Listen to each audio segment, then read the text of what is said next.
I mentioned cattle calling auditions. That's what you would have. You just have people showing up, and you have to go through whatever that process is to vet them. So the CV, the resume, is still a necessary evil for screening, but it's the process before it and the process after Yeah. it that actually has to be reviewed.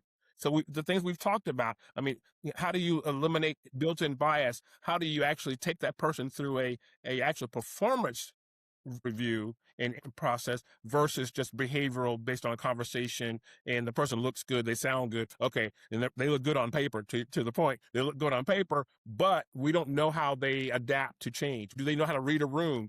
All those things don't get evaluated in that process.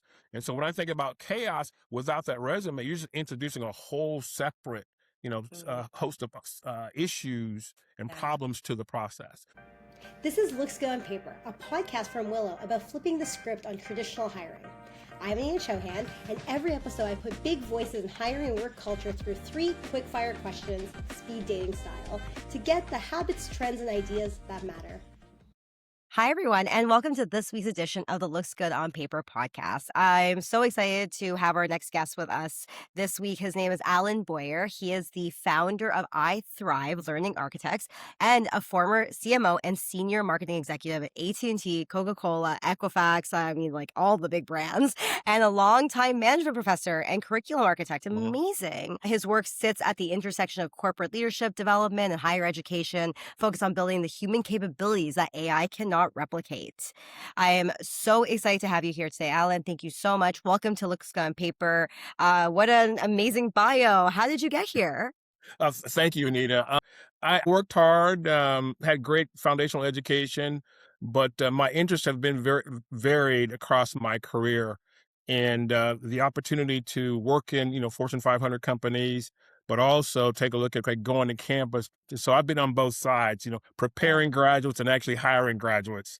And so I've been able to see both sides of that spectrum and see what needs to happen in the classroom, but also what happens in the hiring process and the actually, the employer management process.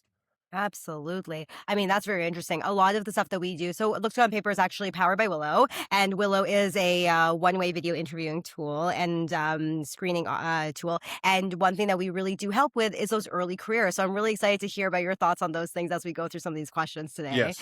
Amazing. So, you know the drill. It's 3 questions, rapid, speed dating style. And the first question: what's the biggest hiring mistake companies keep making, even though they know it's clearly not working?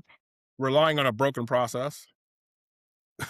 And to flush that out, it's okay. The 6-second resume scan.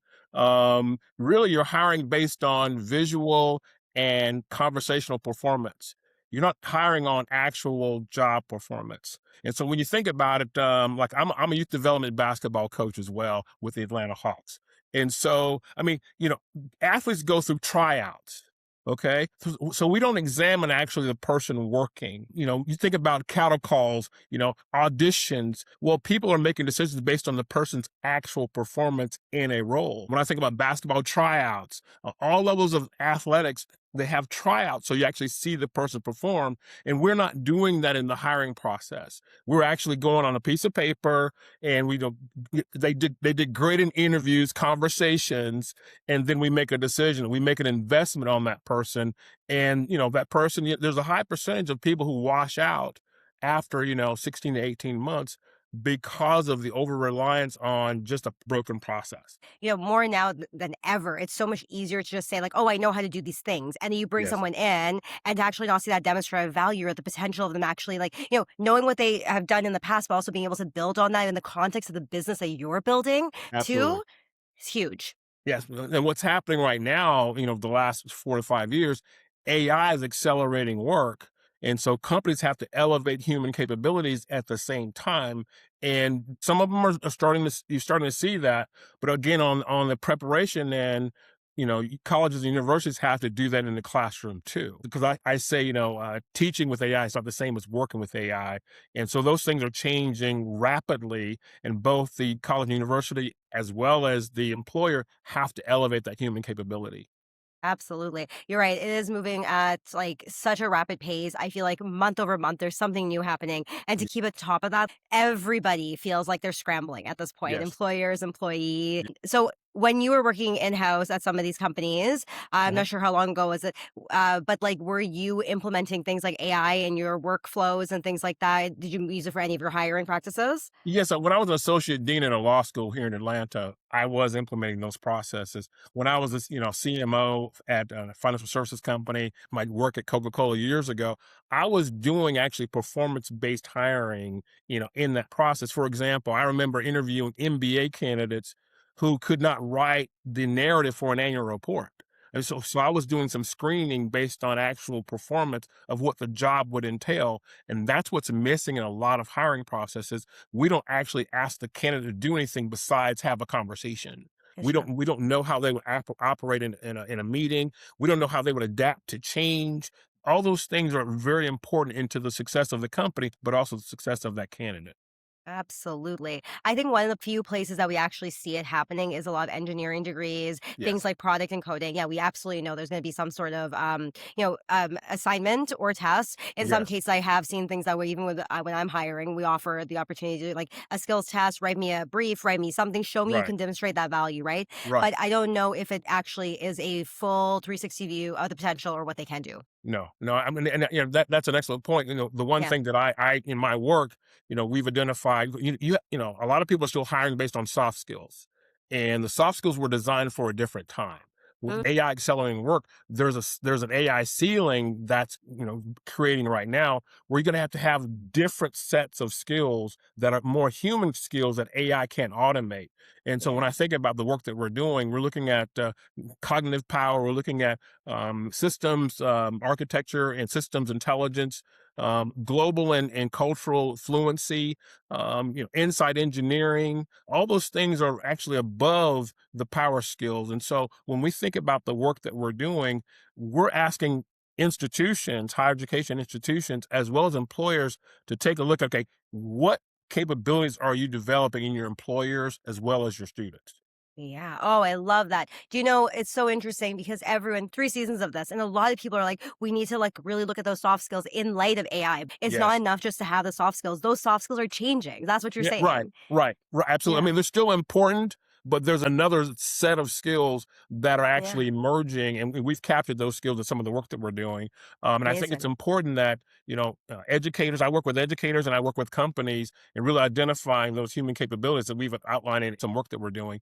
And I think it's important that all hiring managers, when you look at the whole hiring process. You need to look at the job description too. There's a lot of things you need to actually do an audit of your process, but in the end, you have to figure out, okay, how am I going to have Alan demonstrate that he actually can do the job? Not talk about it, not through a behavioral question, but Hmm. actually do the job. And so those are the Love it. things that companies are being challenged to take a look at. I love it so much. Yeah, I think that granularity or like that next step, we have to go a little bit bigger because it's just not enough these days. But so onwards to question number two. What's a Okay. hidden bias companies unknowingly still have, even though they believe that they are being progressive in their hiring? Well, there's a stack of them actually, Anita. Uh, You're it's like, not pick one.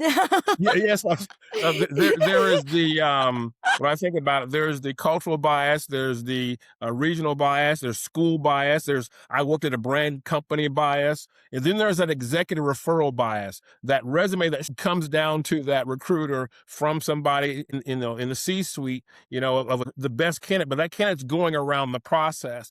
And, hiring decisions are investments in people, and when you think about Yes. it, you test drive a car, you walk through a home, but we don't actually, when we're thinking about hiring, we don't take those extra steps. I remember at one company I used to work, when an executive would make a referral, that person went through even a more rigorous process because Well, that's great. sometimes that person has skipped a lot of steps. And it's still an investment, and then that puts that hiring manager in a bind if that person really isn't suited for the job. And then you have to Absolutely. explain why the person's not working out.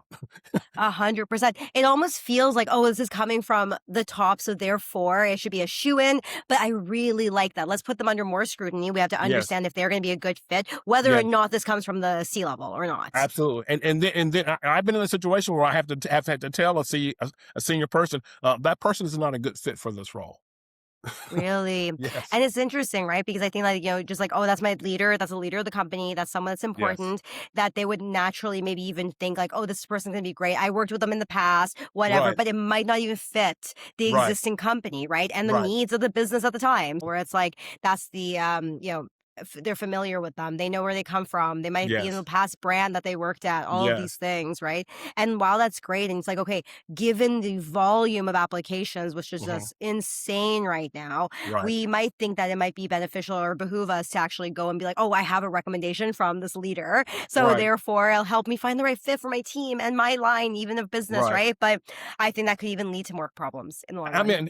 To that point, when you say, okay, here's a resume from the C-suite, you're saying to that manager, you're now responsible for that person's performance. And I'm going to hold you Mm, accountable for that person's performance, even though yeah. you didn't hire them and you didn't pick them. And so you have to be very mindful of how you go through that process with an executive referral. Again, in 3 seasons, this is the first time someone said something like that, which is great. So thank you, Alan. Right. All right. And on to my personal favorite, question number 3. So if you were to remove CVs from your hiring process, what would that look like? Chaos. Okay. One word. Oh, everything on fire.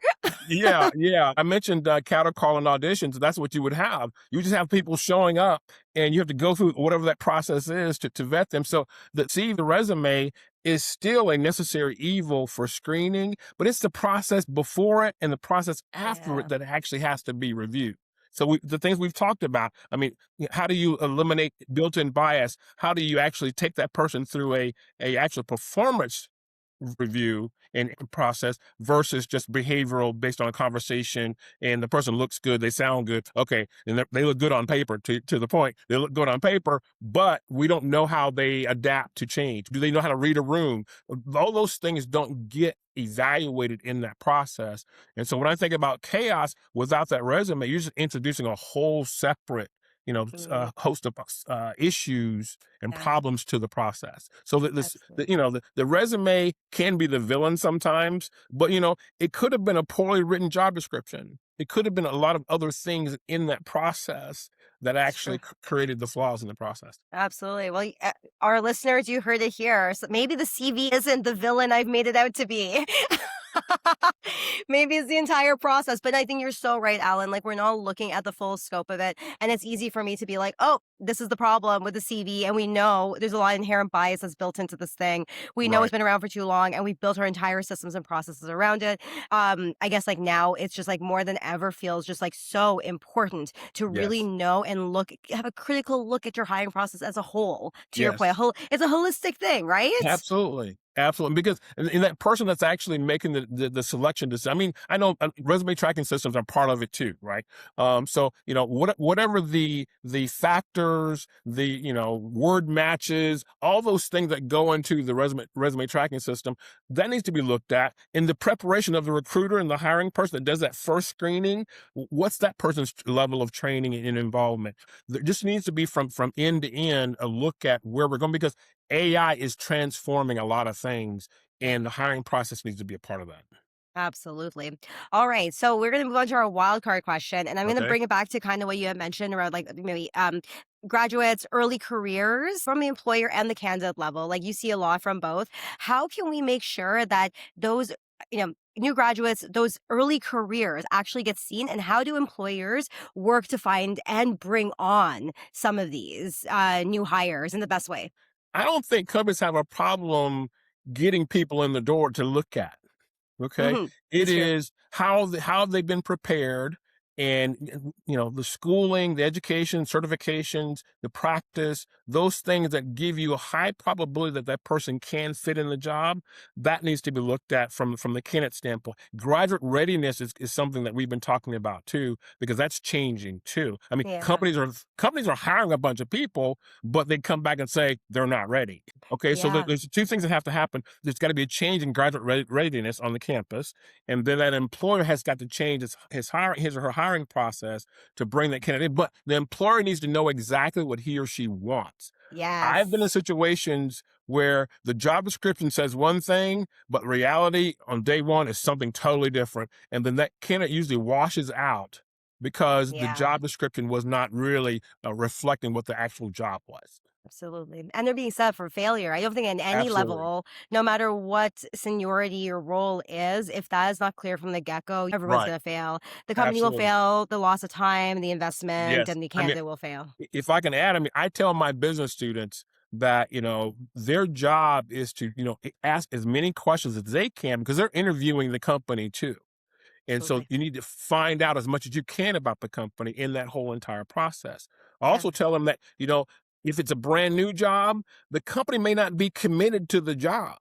They may say after a year, that's not exactly what we wanted, and they make a different decision. I've been in those situations personally as a Yeah. hiring person, as a person getting hired, where the company Yeah. says, that's not actually the job. So there's a lot of different variables that happen in those first 12 months that companies need to do a better job of managing that process because companies think sometimes that hiring stops at the signing of the contract or the agreement or that first day evaluation. Yeah. That candidate is really kind of left on their own after that onboarding process, and they're not really getting that guidance along the way. Absolutely. So I guess like what comes next too is like to your point, maybe like making sure there's an opportunity for them to maybe upskill, learn other parts of the business, also Yes. grow their skill set as they get in. And, the employers can really facilitate that in the case of like, hey, this role doesn't work anymore, or hey, business has changed, business needs have changed. We have opportunities in other parts of our company Yes. too. There's a lot of different things that companies can do, but there's some very basic things that companies and universities need to start thinking about as far as graduate readiness as well as candidate readiness for the job. Yeah. I'm very excited, like interested in this sort of stuff too, because I think also at the same time, like, we are seeing like with Willow, we have a lot of customers that work with us that are in the early careers space, Hmm. and they are hiring at mass and at scale. They're hiring so much. I don't even know if the employers know themselves what they like. To your point, like what they need. So it's like, how do you front load that? And I wonder, do you have any like quick tips that you could give any hiring managers for early careers that you might think would be good things to screen for when they're hiring for early careers? Absolutely. I mean, I've touched on some of them when I think Yeah. about the human skills, because if I say, okay, this person needs to have AI fluency, that's all over the place right now. But it's more than that. Okay, Yeah. it is okay. Yes, that person may need understand how to use the AI tool, but that's coming from a certain environment. How do they understand how to use AI in a workplace environment? That's what's missing. So companies need to set up situations. It could be the L&D people need to actually come up with various programs to help that new candidate transition in that first year to working with AI versus learning with AI. Mm, That's what's different. The L&D people have a critical role to play in that. And some of the work that we're doing with organizations and with schools help L&D people build those systems so that they can actually start looking at how to evaluate and elevate human capabilities around some of the things I've talked about. Amazing. Amazing. Alan, this has been so lovely. Thank you so much Oh, for thank all you. your It's been time great. and thoughts. It's great. Yeah, I had some like we have some really great moments and sound bites. You have Good. a great Good. viewpoint of what's coming in and to the workforce, and I appreciate you joining us today on Looks Good on Paper. Great. Amazing. And for all our listeners, July 2nd, we are going to be in the UK for our on-site Rec Fest Looks Good on Paper pop-up. So hope to see you there and stay tuned for our next episode. Take care, everyone. Thanks for joining me on Looks Good on Paper, powered by Willow.